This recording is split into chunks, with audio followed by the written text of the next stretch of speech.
So in this second video, I'll be doing some more on the infant brain. In the first video I talked about evolution and how we are born with just 20% of our brain developed. So 80% is developed outside of the womb and based on our environment. I also said how the infant brain has got in the region of about 200 billion neurons just waiting to synapse and make those connections that then form the basis of how we think and interact and respond to others. So in this video I want to talk more about how those connections are made. As I said before, the brain is incredibly malleable and flexible, particularly in childhood. This is called neuroplasticity, and I mean, as we get older, as adults, our brain structures begin to take on more specific functions, such as the frontal lobe being personality, language, and temporal lobe where our memory and language are. But still the brain retains this multimodality, so one area of the brain will be responsible for multiple functions often, and so even as adults we can learn, we can develop, we can grow, we're always changing and our brains are always adapting. It just takes us a bit longer. So you'll know as a 30-year-old or a 50-year-old, learning French is much harder than when you were a kid at primary school. So the reason for that is that children's brains are literally open to learning in a way that ours become a little bit more set in stone really, and a little bit more rigid. The downside of the baby brain is that they have such potential and they're so open to every opportunity. What that means is that nothing is automatic. So you'll find with a baby, he looks so serious, you'll find with a baby that everything is possible, but nothing is hardwired, nothing is a reflex or automatic yet.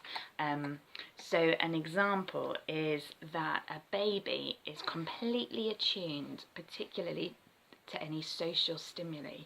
You'll find that now Gabriel is just staring at the camera, he's looking at our faces. So faces, language, the human voice, all of those things a baby will be attuned to so much more than other stimuli. And there was a fascinating study that I remember in my undergraduate where a 6-month-old baby was played different monkeys making noises, so basically monkey language. And for an adult, we habituate to those different monkey languages and we couldn't tell them apart. So an adult would just hear all these different monkeys and we wouldn't tell the difference between one monkey and another. An infant at 6 months is so attuned to learning language, any language, that they could tell the difference between each monkey. They would turn when a different monkey spoke. I mean, essentially they were attuned to learning monkey, and if that was what they learnt, and if that's what they heard day in, day out, that baby could learn monkey.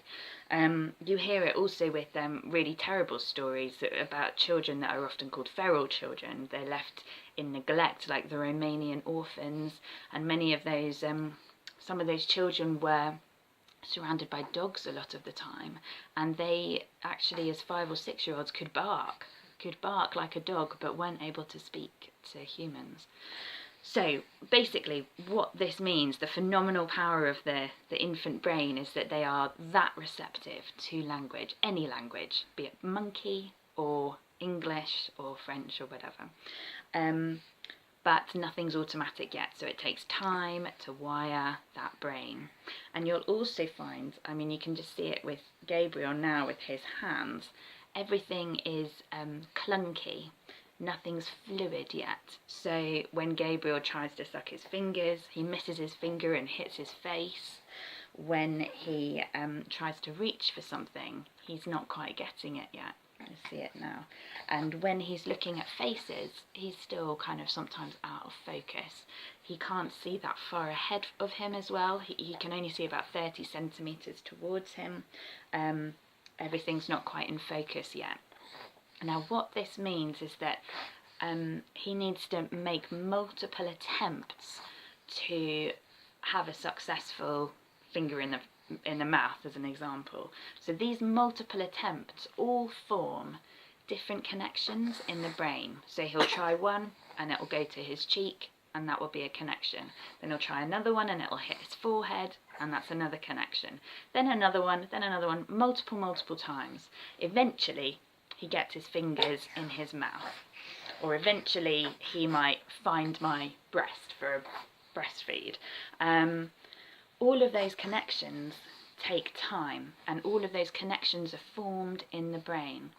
And after a while, the right one will begin to happen more frequently. So he might find his fingers more quickly and put them in his mouth, or he might find the nipple quicker, or he might be able to grasp something quicker. And the quicker that happens, the other connections that didn't work and become obsolete, they get pruned. So that's a process of pruning the brain, and those connections then die away. And the one that was the most successful, i.e. fingers to mouth, mouth to nipple, grasping to a rattle, anything like that, holding the head up, focusing on a face, those connections that were successful become more and more hardwired. And what that means is that the electrical impulse between the two neurons, they form a fatty sheath. So a sheath of fat goes between that electrical impulse and between those two neurons, and that fat increases the speed of conductivity between those two neurons, and the electrical impulse can then go through the brain really quickly, automatically. So once that sheath, which is called a myelin shaft, gets made between those two neurons, that becomes then an automatic fluid response. So then Gabriel can go straight to the nipple because it's an automatic connection, or he will go straight to his fingers in his mouth, which hasn't quite happened yet. Or as the case for my toddler Toby, when he was still learning to feed himself with the spoon, he was taking time, and it would go in his eyes and his hair and the mess, but now he can feed himself very quickly. So that connection has become hardwired, the fatty sheath has been made, sweetie, and so it's become a reflex that then becomes fluid and automatic. But in doing that, you have connections that are then pruned away. So with a connection becoming automatic, so there are other possibilities that get lost with that. I knew these would be interesting. Shh. That's okay. There we go. You sad boy. So, that is how the connections are made in the brain, through multiple trial and error, multiple practice, and eventually they become automatic and fluid. So there we go.